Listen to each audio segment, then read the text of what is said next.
اچھا وہ سورہ نمل میں پھر آگے چلتا ہے کہ حضرت سلیمان علیہ السلام اپنے دربار میں بیٹھے ہوتے ہیں.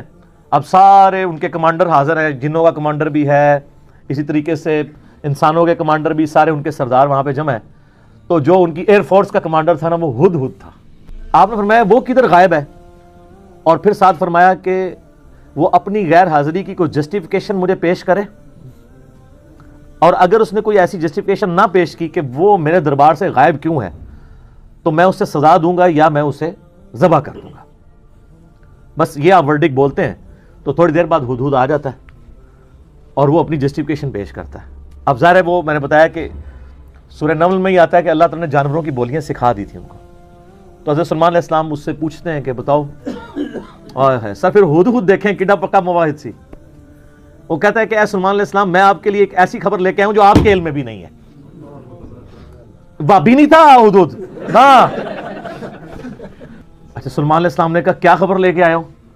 ان کا میں ایک ایسی قوم کے پاس سے آیا ہوں کہ جن کی حکمران ایک ملکہ ہے, عورت, اور اس کا بہت بڑا ایک عرش یعنی اس کا تخت ہے. آلموسٹ سمجھ لیں وہ کوئی آج کے دور کے اعتبار سے آپ دیکھ لیں کوئی 50 فٹ چوڑا اور لمبائی میں تقریباً 100 فٹ اور اونچائی میں بھی تقریباً 50 فٹ کے برابر, مختلف اقوال ملتے ہیں. یعنی اچھا خاصا بڑا اس کا تخت تھا جس پہ اس کے سارے وہ سردار ارد گرد بیٹھتے تھے, اور وہ پتھر کا بنا ہوا بڑا سا. ان کا میں نے ایک عورت دیکھی ہے تو وہ آپ کے علم میں نہیں ہے کہ وہ حکومت کر رہی ہے ان پہ, اور بڑا اس کا ایک تخت ہے, اس کے کئی سردار ہیں, اور شیطان نے ان کے برے اعمال ان کی نظر میں سنوار دیے ہیں. وہ اللہ کو چھوڑ کے سورج کی پوجا کرتے ہیں. سر ایک ہدہد کو بھی ٹینشن ہے شرک کی. تو اور پھر وہ کہتا ہے کہ اب ہدہد کی بھی آپ تقریر دیکھیں جناب کہ شیطان نے برے اعمال ان کی نظروں میں سنوار دیے ہیں, اللہ کو چھوڑ کے وہ سورج کی پوجا کر رہے ہیں, حالانکہ عظمت اس اللہ کی ہے جو زمین و آسمان کا مالک ہے. ان کو تو چاہیے تھا اسے ہی سجدہ کریں, اور اس پہ آیت سجدہ بھی ہے. اللہ اکبر سبحان الملک القدوس رب الملائکۃ والروح.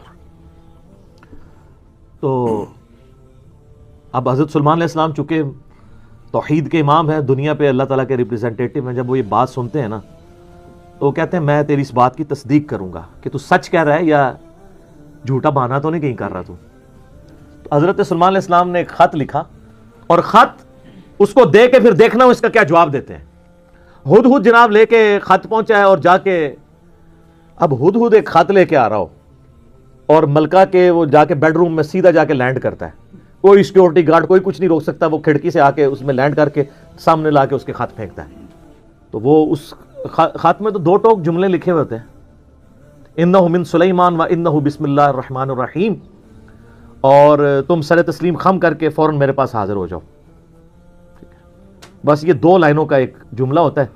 جب وہ اپنے سرداروں سے مشورہ کرتی ہے تو وہ کہتی ہے میرے پاس ایک معزز خط آیا ہے, اور یہ معزز خط سلیمان کی جانب سے ہے. انہو من سلیمان, سورہ النمل آیت نمبر 30. یہ واحد مقام ہے جہاں سورت کے اندر بسم اللہ شریف آئی ہے. ایک عزت والا خط آیا ہے. عزت والا وہ اس لیے کہتی ہے وہ اس کو پتہ چل گیا کہ غیر معمولی بندہ ہے کہ ہدہد جس کا خط لے کے آ رہا ہے میرے پاس. تو ظاہر ہے یہ کوالٹی تو اس کے پاس نہیں تھی کہ یہ کوئی کتنا بڑا بادشاہ ہے کہ جس کو اللہ نے یہ حکومت دی ہے کہ جانوروں پہ بھی اس کی حکومت ہے. تو وہ کہتی ہے کہ ایک معزز خط میرے پاس آیا ہے جو سلیمان کی جانب سے ہے, اور وہ اللہ کے نام سے شروع ہو رہا ہے. اس سے یہ سنت ٹھہری کہ جب آپ کوئی خط لکھیں کسی کو تو بسم اللہ سے اس کا آغاز کریں, اور اس میں یہ ہے کہ سر تسلیم خم کرو اور میرے پاس حاضر ہو جاؤ. تو وہ اپنے سرداروں سے کہتی ہے کہ میں تمہیں پتہ ہے کہ میں کوئی کام اس وقت تک نہیں کرتی جب تک کہ میں مشورہ نہ کر لوں. ہر معاملے میں تم سے میں مشورہ کرتی ہوں. قوم سبا کی وہ ملکہ تھی, تو مجھے بتاؤ تم مجھے کیا مشورہ دیتی ہو. تو سردار تو آپ کو پتا ہے جو ان کی تو ایک خاص جنگجو نیچر ہوتی ہے. انہوں نے کہا ہم تو بڑے طاقتور ہیں, بڑے زور آور ہیں, ہم ہر طرح کے بادشاہ کا مقابلہ کر سکتے ہیں, آپ ہمیں حکم دیں دیکھی جائے گی. تو وہ ملکہ کہتی ہے کہ اس کو تو اندازہ ہو گیا کہ یہ کوئی عام بندہ نہیں ہے, ان کی ساری پھوپھا نکال دے گا وہ. تو وہ کہتے ہیں کہ وہ ملکہ آگے کہتی ہے, اس کے الفاظ اللہ تعالیٰ نے نقل کیے ہیں. وہ کہتی ہے کہ یاد رکھنا بادشاہ جب کسی ملک میں داخل ہوتے ہیں نا تو وہاں کے شرفاء کو ذلیل کر دیتے ہیں. تو یعنی یہ جو ہمارے پاس ملک ہے یہ بھی ہمارا چھین جائے گا, ہم میں یہ طاقت نہیں کہ ہم اس شخص کا مقابلہ کر سکیں.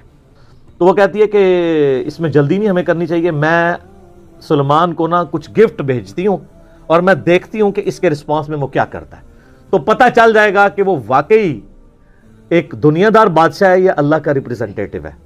یہ اس نے چیک پوائنٹ رکھا کہ اگر دنیاوی بادشاہ ہوا تو دنیاوی بادشاہ پرانے زمانوں میں دوسرے ملکوں پہ کیوں حملہ کرتے تھے؟ تاکہ ان سے ان کی دولت ہتھیائیں۔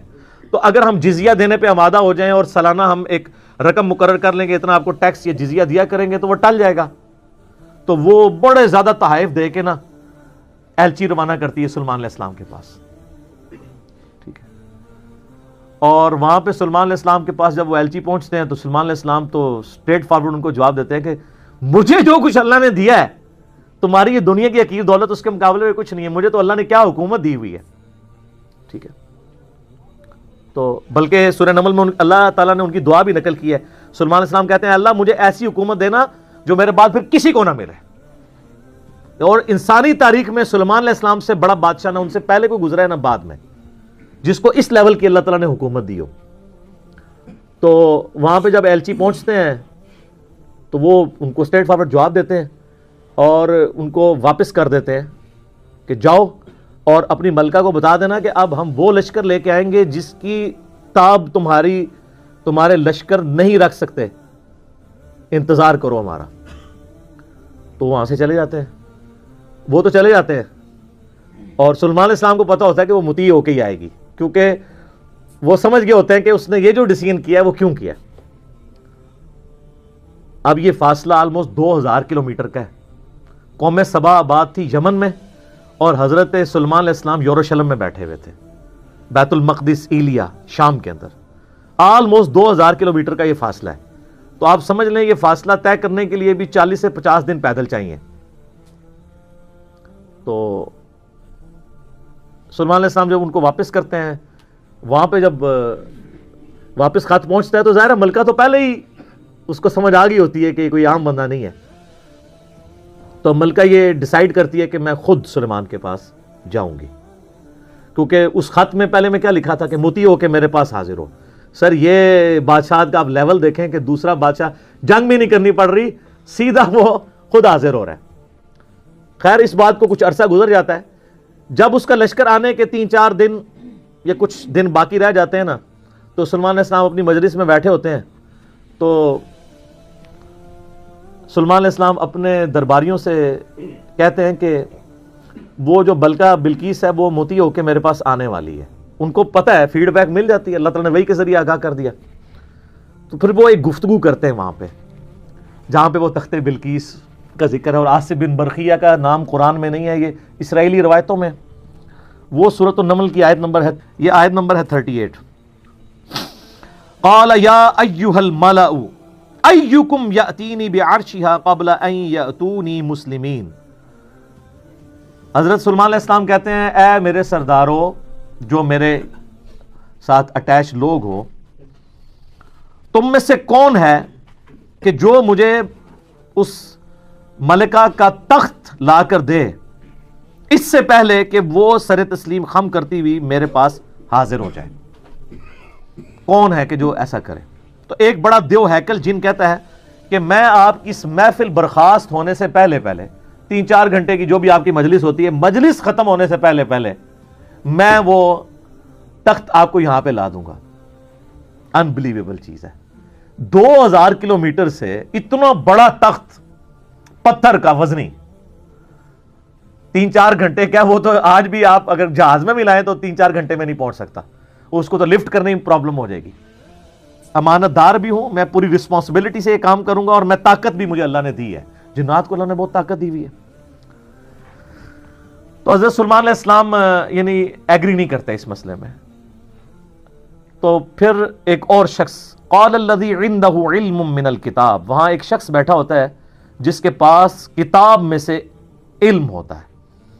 وہ کہتا ہے انا آتیک بہ قبل ان یرتد الیک طرفک، میں اس تخت کو آپ کے سامنے حاضر کر دوں گا آپ کی آنکھ جھپکنے سے پہلے۔